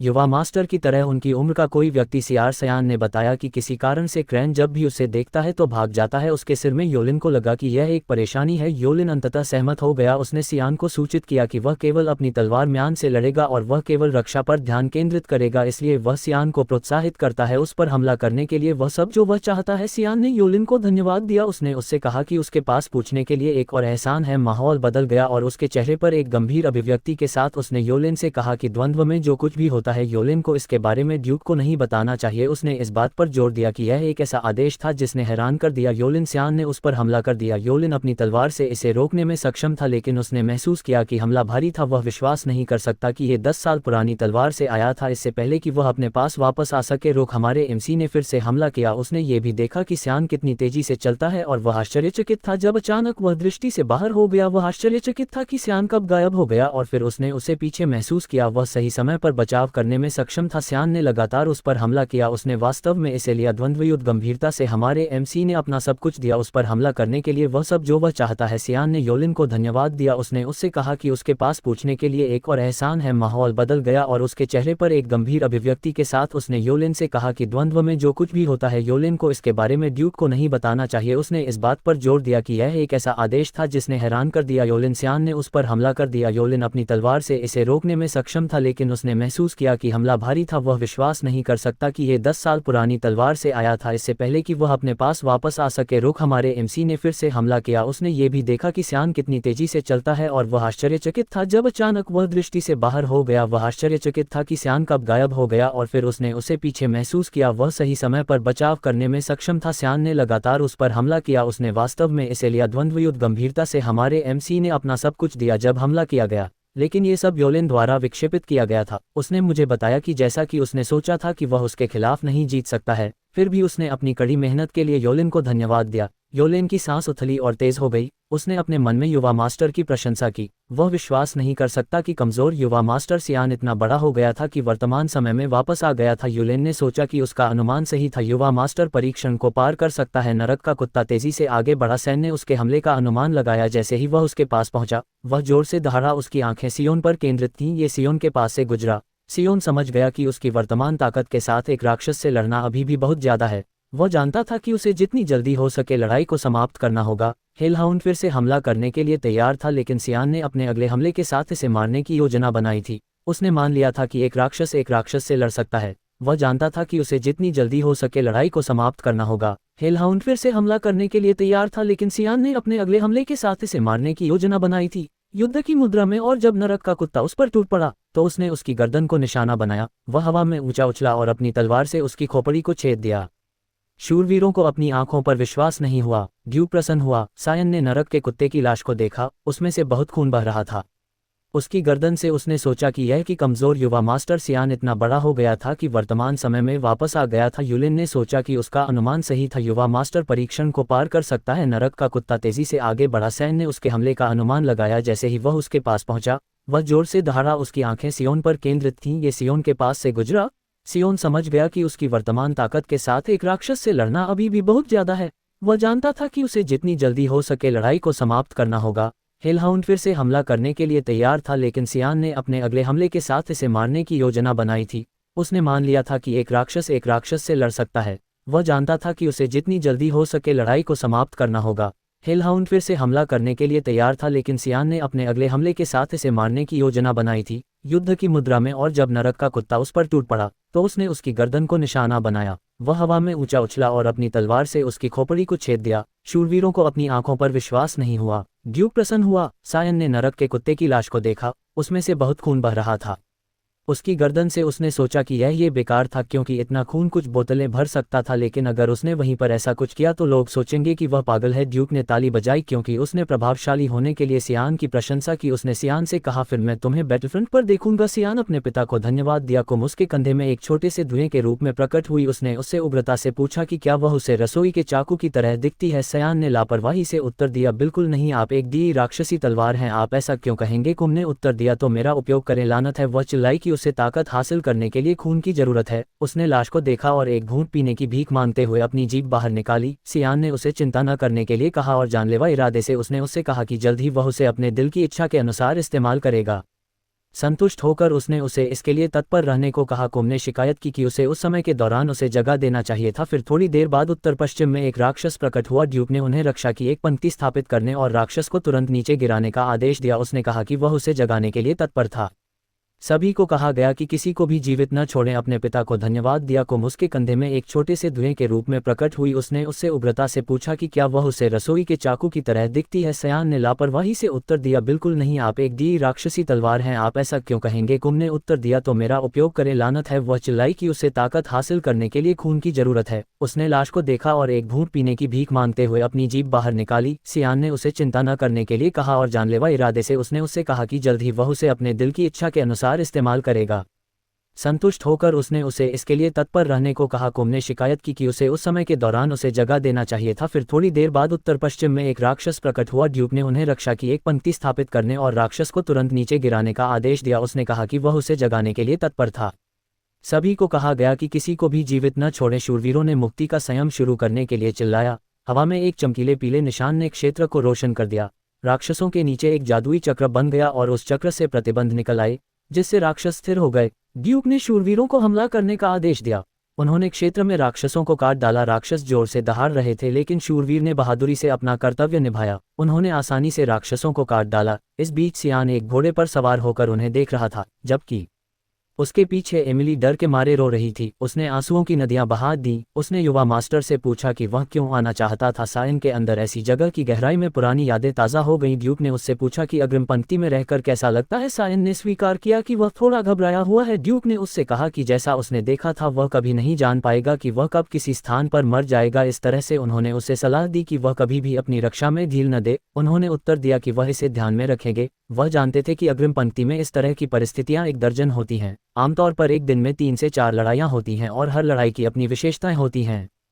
स्वयं का विस्तृत प्रतिक्रिया मैनुअल। राक्षस जोर से दहाड़ रहे थे, लेकिन शूरवीर ने बहादुरी से अपना कर्तव्य निभाया। उन्होंने आसानी से राक्षसों को काट डाला। इस बीच सियान एक घोड़े पर सवार होकर उन्हें देख रहा था, जबकि उसके पीछे एमिली डर के मारे रो रही थी। उसने आंसुओं की नदियां बहा दी। उसने युवा मास्टर से पूछा कि वह क्यों आना चाहता था। सायन के अंदर ऐसी जगह की गहराई में पुरानी यादें ताज़ा हो गईं। ड्यूक ने उससे पूछा कि अग्रिम पंक्ति में रहकर कैसा लगता है। सायन ने स्वीकार किया कि वह थोड़ा घबराया हुआ है। ड्यूक ने उससे कहा कि जैसा उसने देखा था वह कभी नहीं जान पाएगा कि वह कब किसी स्थान पर मर जाएगा। इस तरह से उन्होंने उसे सलाह दी कि वह कभी भी अपनी रक्षा में ढील न दे। उन्होंने उत्तर दिया कि वह इसे ध्यान में रखेंगे। वह जानते थे कि अग्रिम पंक्ति में इस तरह की परिस्थितियां एक दर्जन होती हैं। आमतौर पर एक दिन में 3 से 4 लड़ाइयां होती हैं और हर लड़ाई की अपनी विशेषताएं होती हैं। स्वयं का विस्तृत प्रतिक्रिया मैनुअल। सक्षम शूरवीरों के कोर ने उन सभी राक्षसों की देखभाल की जो आधार शिविर में अग्रिम पंक्तियों को पार करने की कोशिश करते हैं। उन्होंने देखा कि जिस ती को उन्हें सौंपा गया था वह सबसे पीछे के क्षेत्र में है, जहां ये सबसे सुरक्षित है और क्षेत्र के गार्ड अनुशासित हैं। वह कुम को खिलाने का कोई मौका नहीं देख पा रहा था। उसने सोचा कि क्या उसे रात के खाने के समय तक इंतजार करना होगा। उसने देखा कि एमिली कंबल के नीचे काम रही थी। उसने जवाब दिया कि क्या ड्यूक ने हमें नहीं बताया। उसने आगे कहा कि हम जानते हैं कि हम कब और कहाँ मरेंगे। सियान ने पूछा क्यों।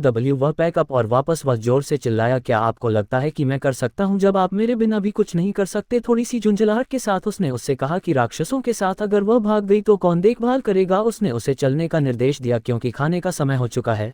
सायन ने उससे उस केप के बारे में पूछा जो उसने मांगा था, लेकिन एमिली ने बिना कुछ कहे उसे तंबू में ही छोड़ दिया। सायन अपनी झुंझलाहट को रोक रहा था, लेकिन वह सोच रहा था कि अगर वह बस उसका पीछा करता रहा तो क्या होगा। उसे दूर वह विश्वास नहीं कर सकता था कि वह कैसे है। वह कुम को खिलाने का कोई मौका नहीं देख पा रहा था। उसने सोचा कि क्या उसे रात के खाने के समय तक इंतजार करना होगा।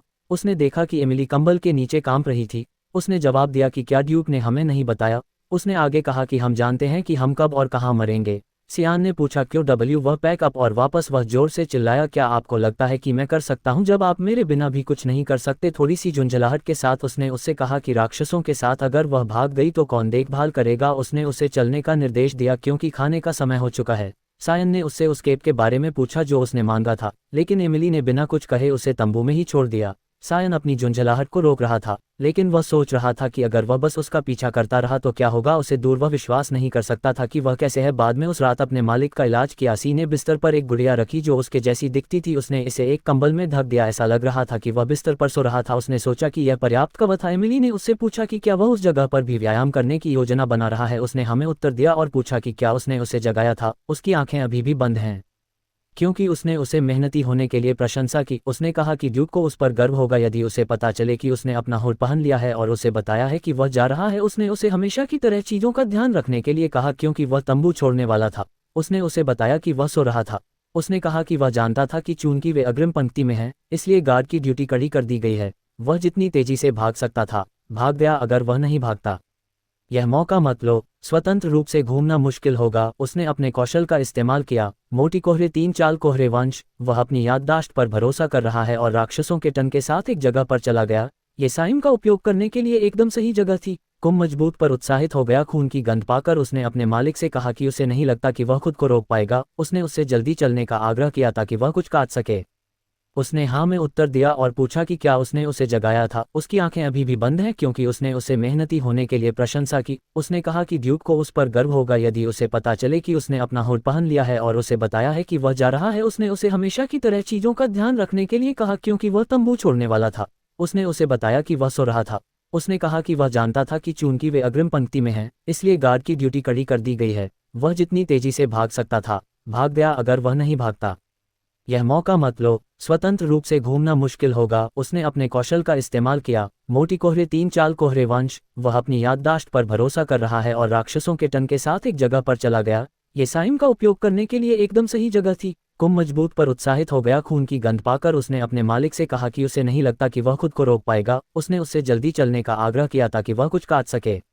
राक्षसों ने उन पर हमला किया। सायन ने उसके साथ सहमति व्यक्त की और उससे वादा किया कि वे वही करेंगे जो वह चाहती है। स्यान और क्युम ने राक्षसों को आसानी से काट दिया। वे स्पष्ट रूप से इस रक्तपात का आनंद ले रहे थे। स्यान ने कोहरे की तलवार को सक्रिय किया। कोहरे के तूफान की तरह आगे बढ़ते हुए उसने कई राक्षसों को काट दिया। कुछ क्षण बीत गए थे। उसने राक्षस की लाश में एक ट्यूब डाल दी। एक मग ट्यूब के अंत में इंतजार कर रहा था। वह इस विधि के माध्यम से खून निकालता है और फिर उसने ताज़ा खून पी लिया। जब उसने कहा यह सामान है तो वह एक पागल की तरह लग रहा था। कुंभ भी उत्साहित था। उसने टिप्पणी की कि यह पहली बार है जब वह जागने के बाद इतनी तरोताज़ा महसूस कर रही है। सायन ने उससे कहा कि वे इसी तरह प्रशिक्षण जारी रखेंगे। उसने उससे पूछा कि उसे क्या लगता है कि उन कुत्तों को मारने से उन्हें और अधिक मजबूत होने में कितना समय लगेगा। उन्हें क्या पता था कि कई नरक के कुत्ते इकट्ठे हो गए थे।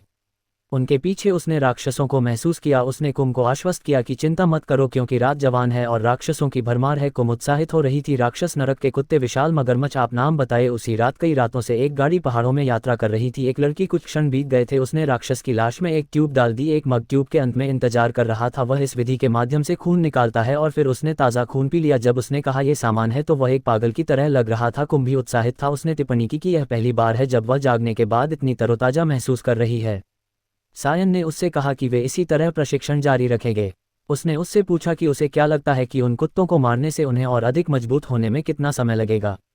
उन्हें क्या पता था कि कई नरक के कुत्ते इकट्ठे हो गए थे।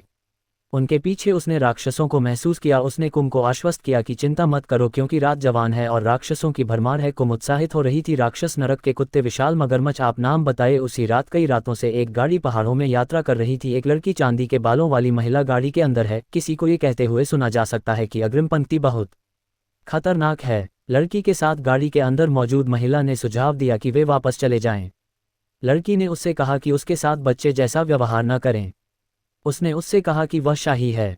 साम्राज्य की राजकुमारी ने झुंझलाहट के साथ उससे पूछा कि उसे कितनी बार याद दिलाना होगा कि वह अपने पिता की यात्राओं में सहायता करने के अपने कर्तव्य से बंधी है। उसने उसे चेतावनी दी कि अगर उसने फिर से इसका जिक्र किया तो वह गुस्सा हो जाएगी। महिला ने जवाब दिया कि वह समझ में आया और फिर उसने खबर के साथ विषय बदल दिया कि वर्ट परिवार का सबसे छोटा बेटा अग्रिम पंक्ति में है। उसने कहा कि वह उसकी ही उम्र के आसपास होना चाहिए। राजकुमारी यह सुनकर हैरान थी कि ड्यूक वर अपने सबसे छोटे बेटे को उसके पास लाया है। परिचारिका ने उसे बताया कि ड्यूक वास्तव में बच्चे को लाने की योजना नहीं बना रहा था, फिर भी बच्चे ने स्वयं ही स्वेच्छा से ऐसा करने की पेशकश की क्योंकि वे दोनों एक ही उम्र के हैं।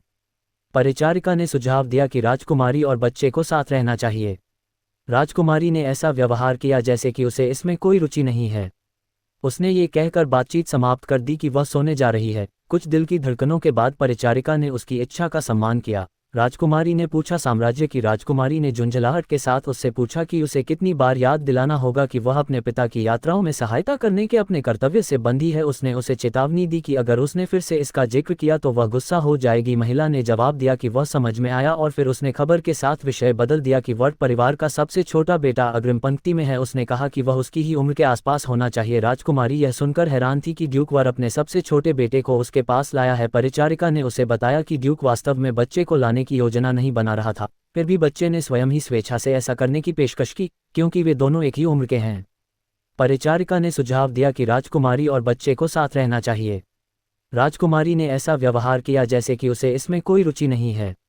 उसने ये कहकर बातचीत समाप्त कर दी कि वह सोने जा रही है। कुछ दिल की धड़कनों के बाद परिचारिका ने उसकी इच्छा का सम्मान किया। राजकुमारी ने पूछा बच्चे का नाम। परिचारिका ने उत्तर दिया कि यह उल्टा है। उसने नाम दोहराया और इसे मन ही मन नोट कर लिया। राजकुमारी का चेहरा तब प्रकट हुआ। वाइफू उम्मीदवार नंबर 1 मिल गया था। आज के लिए हमारे पास बस इतना ही समय है। अगर आप देखने के लिए आप सभी का धन्यवाद। वीडियो पसंद आया कृपया सदस्यता लेने पर विचार करें। वीडियो पसंद आया कृपया सदस्यता लेने पर विचार करें।